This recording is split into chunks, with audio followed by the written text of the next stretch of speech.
मित्र हो, नमस्कार. गेली अनेक दिवस गाजत असलेलं वक्फ विधेयक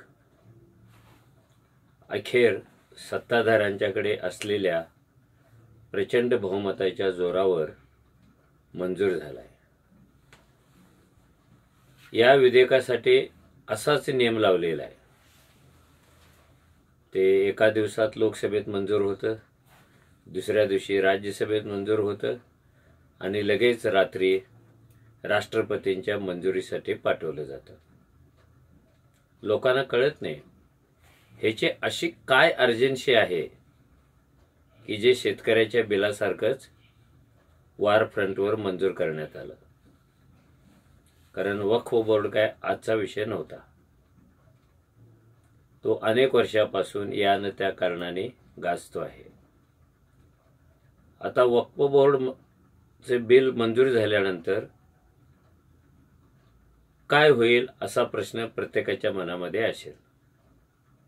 त्याचं साधं सरळ उत्तर द्यायचं झालं तर आपल्या देशातल्या मुस्लिम समाजाचं, मुस्लिम धर्मियांचं मोठ्या प्रमाणात खच्चीकरण झालं, तेही कायद्याच्या आधारे झालं असं उत्तर देता येईल. आणि मुस्लिमांचं खच्चीकरण ही गोष्ट काय वक्फ बोर्डापुरती मर्यादित नव्हती. अजूनही हिंदुत्ववाद्यांना असंच वाटत आलेलं आहे की हिंदू राष्ट्राच्या आड जर कोणता महत्वाचा घटक असेल तर तो मुस्लिम आहे. योगायोगाने 100 वर्षे पूर्ण होत आहेत. RSSला संविधानाला 75 वर्षे पूर्ण होत आहेत. मोदींच्या कारकिर्दीला 11-12 वर्षे पूर्ण होत आहेत. आणि ह्या सगळ्याच्या पार्श्वभूमीवर रामनवमी तोंडावर असताना हे वक्फ बोर्डाचं बिल मंजूर झालेलं आहे की आपल्या देशामध्ये धर्माधिष्ठित राष्ट्राचं स्वप्न बाळगून गेली 100 वर्षे वाटचाल करणारा एक समूह आहे, एक संघटन आहे. आणि त्याच्या विरोधात सर्व धर्म समभाव किंवा सेक्युलरिझमवर आधारित राष्ट्र पाहिजे, ते नीट चाललं पाहिजे असं समजणारा एक वर्ग आहे. या दोन्हींच्या विचारधारेमध्ये सातत्याने टकराव होत आलेला आहे. मुस्लिम समाजासाठी जे वक्फ बोर्ड होतं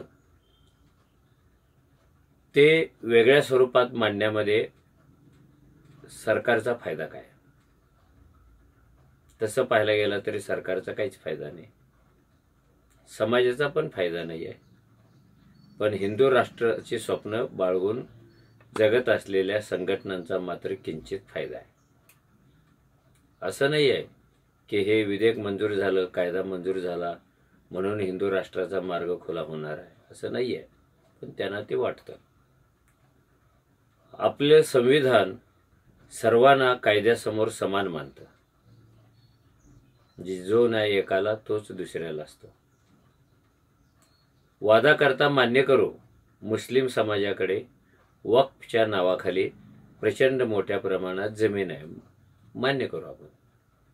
सरकारने पण ती आकडेवारी जाहीर केलेली आहे. पण ती जी जमीन आहे ती मुळातच अल्पसंख्याक असलेल्या मुस्लिमांच्या विकासासाठीची जमीन आहे. ती त्यांनी कुठून हडप करून आणलेली नाही आहे, तर ती त्यांना त्यांच्याच धर्मातल्या लोकांनी दान केलेली आहे आणि सांगितलेलं आहे की या जमिनीतून, या प्रॉपर्टीतून आपल्या समाजाचा वेगळ्या वेगळ्या प्रकारचा विकास करावा. सरकारचं म्हणणं आहे की तो विकास होत नाही. म्हणून आता एक कमिटी स्थापन होईल. त्या कमिटीला सगळेच सदस्य मुस्लिम नाही आहेत आणि सगळे हिंदू पण नाही आहेत. नैतिकतेच्या दृष्टिकोन पाहायचं झालं तर मुस्लिमांची संस्था, त्यांचा प्रश्न, त्यांचा धर्म, त्यांचे सदस्य असायला पाहिजे होते. पण याच्या 2 हिंदू धर्मी घेतलेले आहेत. हे पण आपण मान्य करू की सरकारच्या मनामध्ये काही पापच नाही, ते निष्पाप आहे. मग हा निष्पापपणा हिंदू धर्मातल्या संस्थांच्या विषयी काय दाखवलं जात नाही? आपल्याकडे हिंदू धर्म आणि त्यांच्या देवळामध्ये इतकी संपत्ती लोकांनी दिलेली आहे की त्या संपत्तीतून आपल्या देशाचे 2-3 अर्थसंकल्प होऊ शकतात. पण सरकार ते काहीच करत नाही. किती उत्पन्न आहे बालाजीचं, शिर्डीतल्या साईबाबाचं किती उत्पन्न आहे, अन्य मालमत्ता किती आहेत, हे जे वेगळे वेगळे हिंदूंचे आखाडे आहेत त्यांच्या जमिनी कुणी मोजलेल्या आहेत का, त्यांची मालमत्ता कुणी मोजलेली आहे का? मोजत नाहीत, कारण ते हिंदू आहेत आणि यांची मोजायला पाहिजे, कारण हे मुस्लिम आहेत.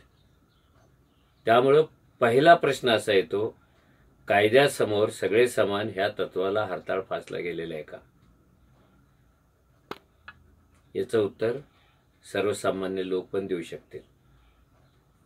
जो न्याय मुस्लिमांच्या संस्थान आहे तोच अन्य सर्व धर्मियांच्या संस्थाना का नाही? मग त्याच्यात ख्रिस्ती आले, आणखीन हिंदू आले, सगळेच आले. लोकशाहीमध्ये एका धर्मियाना एक कायदा आणि दुसऱ्या धर्मियांच्यासाठी कायदाच नाही अशा पद्धतीचं वर्तन करणं म्हणजे कायद्यानेच लोकशाही कमजोर करणं आहे. आता पण तसंच होतंय. दादागिरीच्या जोरावर काही केलेलं नाही आहे, पण बहुमताची दादागिरी वापरून कायदेशीर मार्गाने हे सगळं केले गेलेलं आहे. इतकी मोठी जमीन आहे वक्फ बोर्डाकडे, त्याच्यातून काही लोकांनी तिचा गैरवापर केला असं म्हटलं जातं. ते पण मान्य करू, गैरवापर केला असेल, पण आपल्याला हे समजून घ्यायला पाहिजे, या देशातली 80 कोटी मंदिरं, 80 कोटी बहुतेक अन्य धर्मियांची पण स्थळं ही सरकारी जमिनीवर अतिक्रमण करून उभी केलेली आहेत. ते दिसत नाही सरकारला, ते दिसत असणार आहे, पण हिंदू राष्ट्राच्या मागे लागलेलं सरकार या गोष्टींचा विचार करायला तयार नाहीये. अशा कायद्यातून एक सगळ्यात मोठा पेच प्रसंग तयार होतो, तो म्हणजे धार्मिक सलोख्याला, सामाजिक सलोख्याला गालबोट लागतं. आणि कोणत्याही लोकशाही राष्ट्राला असं गालबोट परवडत नाहीये. लोकशाही नीट चालायची असेल तर धार्मिक आणि सामाजिक सलोखा तयार करावा लागतो. तो तयार करण्यात जबाबदार नागरिक, सरकार, कायदे ह्या सर्वांनी पुढाकार घ्यायला हवाय. गेल्या 2-3 दिवसापासून आपण पाहतोय की सरकारच्या निर्णयाच्या विरुद्ध कशा कशा प्रतिक्रिया व्यक्त होत आहेत. त्या राजकीय सुद्धा आहेत. बिहारमधलं सरकार पडणार की राहणार अशी पण परिस्थिती तयार झालेली आहे. अनेक ठिकाणी दंगली पण सुरू झालेल्या आहेत. आणि सगळ्यात महत्त्वाचं म्हणजे की कोणीतरी यूट्यूबवर कुठल्या तरी इमामाने एक असं विधान केलेलं आहे की लवकरच जगातला मुस्लिम धर्म, ज्यू आणि ख्रिस्ती मिळून एक नवीन धर्म काढणार आहेत, इब्राहिम या नावाने. ह्या सगळ्यांची किंमत सरकारला नाही चुकवावी लागत, ती सामान्य माणसाला चुकवावी लागते, ती समाजाला चुकवावी लागते. भारतात मुस्लिम आहेत हे एक ऐतिहासिक सत्य आहे, वास्तव आहे. ते इथलेच आहेत हे पण वास्तव आहे, हे पण सत्य आहे. केवळ त्यांचा धर्म वेगळा म्हणून अपपर भावाने अशा समूहाशी वागणं हे राष्ट्र, समाज, लोकशाही आणि अन्य कोणत्याही मूल्याला धरून नाहीये. मुस्लिमांच्या बाबतीत हे झाल्यानंतर अन्य अल्पसंख्याक धर्म आता सावध व्हायला लागलेले आहेत. असुरक्षिततेची भावना त्यांच्या मनात खेळायला लागलेली आहे. हे जर मुस्लिमांचं करू शकतात तर मग ख्रिस्तींचं काय, मग उद्या नवबौद्धांचं काय?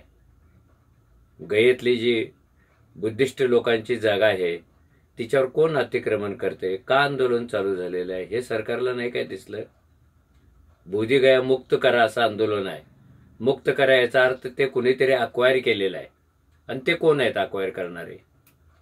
त्याला कसला आधार आहे? तिथे पण ते असं म्हणतील एक कमिटी करू आणि 2 हिंदू सदस्य नेमू. याचा अर्थ